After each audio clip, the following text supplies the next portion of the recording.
Malaysia में इसको नहीं होना चाहिए था और ये इनकी अदालत ने एक किस्म से सुओ मोटो एक्शन लेके तो हमारा तैयारा रोक दिया, हालांकि इनका कोई लेना देना इससे नहीं था। ये जो तैयारा था ये पिछले 12 साल से लीज पे था और इसकी चूंकि पिछले कई महीने से ये कोविड की वजह से फ्लाइट्स बंद हो गई थी और ये इस्तेमाल में नहीं था, तो पीआईए पैसा बचाने के लिए कि भाई हमें थोड़ा सा इसमें रिलीफ मिल जाए, ये केस यूके में ऑलरेडी कोर्ट में और वहां पे जहां पे लीज पे लिए गए हैं। मैडम ये सारी बातें तो मैं कल से जानता हूं, ईमानदारी की बात है, ये बहुत सारे चैनल्स पे ये सब डिस्कस हो चुकी है। मेरा सवाल कुछ और था, मेरा ख्याल है आप सरफे नजर फरमा गई, मेरा सवाल कुछ और था। ये सब बातें अपनी जगह वैलिड हैं।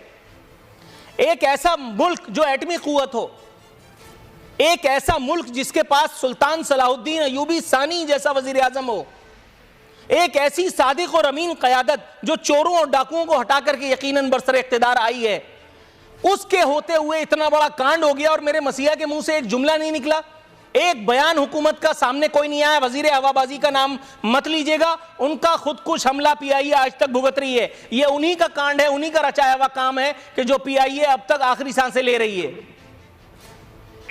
देखिए, आपको मैंने अभी बताया है कि ये मलेशिया का जो सुप्रीम कोर्ट है, ये उन्होंने अपनी तरफ से फैसला कर लिया है। अब हम इसकी कानूनी चाराजोई जो है यहाँ से अब कर रहे हैं। अब यूके में भी इसका केस चल रहा है, तो उसके मुताबिक जो है हम आगे पेशरफ्त करेंगे।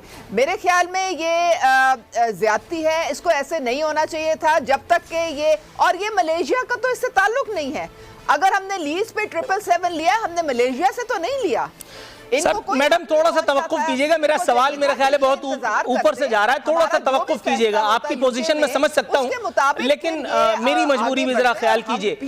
सिद्दीकुल फारूक साहब, सर आपको मेरी आवाज आ रही है? कर रही थी प्राइस कि चूंकि महीने ये नहीं, मैडम थोड़ा सा तवक्कुफ कीजिएगा, आप मेरे प्रोग्राम में आ गई, मैं समझ गया। पैसे देने पड़ेंगे हम अपनी तरफ। मैडम जरा सबर कर लिए, कहीं जज्बात में अपना गुल्लक ही मत तोड़ लीजिएगा पैसे देने के लिए। मैं सुन रहा हूँ जी मैडम, जज्बात में गुल्लक मत तोड़ लीजिएगा अपना, वो पीआईए के पैसे देने के लिए खान साहब को दे लेने दें, 1 मिनट रुक जाइएगा। जी सिद्दीकुल फारूक साहब, सर गवर्नेंस का इससे कोई लेना देना नहीं, वजीर आजम का इससे कोई लेना देना नहीं। वजीर हवाबाजी ऑटो मोड पे चल रहे हैं, पीआईए अल्लमिया के हवाले मुल्क ऑटो पे लगा हुआ है।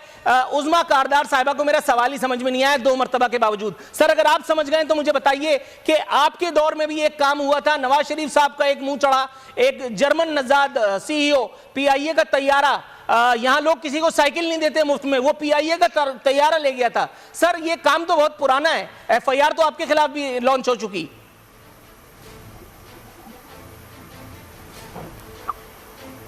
बिस्मिल्लाहिर्रहमानिर्रहीम। बहुत शुक्रिया नूरुल आरिफीन साहब, और उज़मा कारदार साहबा को भी बहुत अरसे के बाद सुना, तो उनको भी मैं सलाम पेश करता हूँ।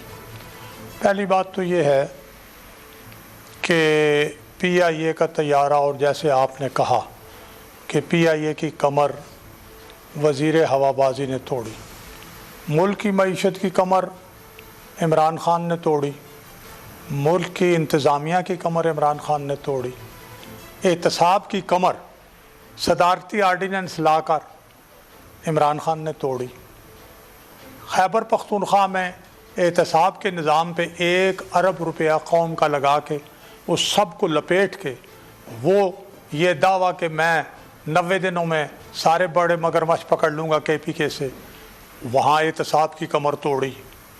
कश्मीर का जो मामला है वो आप देख लीजिएगा, जितने आपने केसेस गिनवाए हैं, आवाम की कमर इन्होंने तोड़ दी। अब सूरत हाल ये है कि ये तो ब्रॉड शीट ने जो कुछ किया और जिस तरह उसने लूटा है मौजूदा हुकूमत को, उसके बाद तो इनका इमेज तबाह हो गया है। सर लेकिन हाउ अबाउट योर इमेज? आपके दौर में भी तो जर्मन नजाद सीईओ ने काम किया था, जब उसकी सरजमीन पे उतरा तो वो पहुंच गए। अभी रहने दें, अभी ब्रेक। ये क्या किया था जर्मन नजाद सीईओ पीआईए का? क्या किया था? वो तैयारा डाल करके जेब में ले गया था, मेरा ख्याल है आप वाकिफ नहीं है शायद उससे।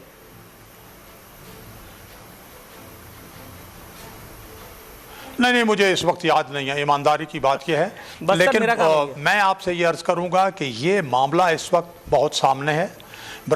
ब्रॉड शीट का मामला है, ये सारे मामलात हैं। चीनी का बताया आपने, वो 110 रुपए फिर हो गई है।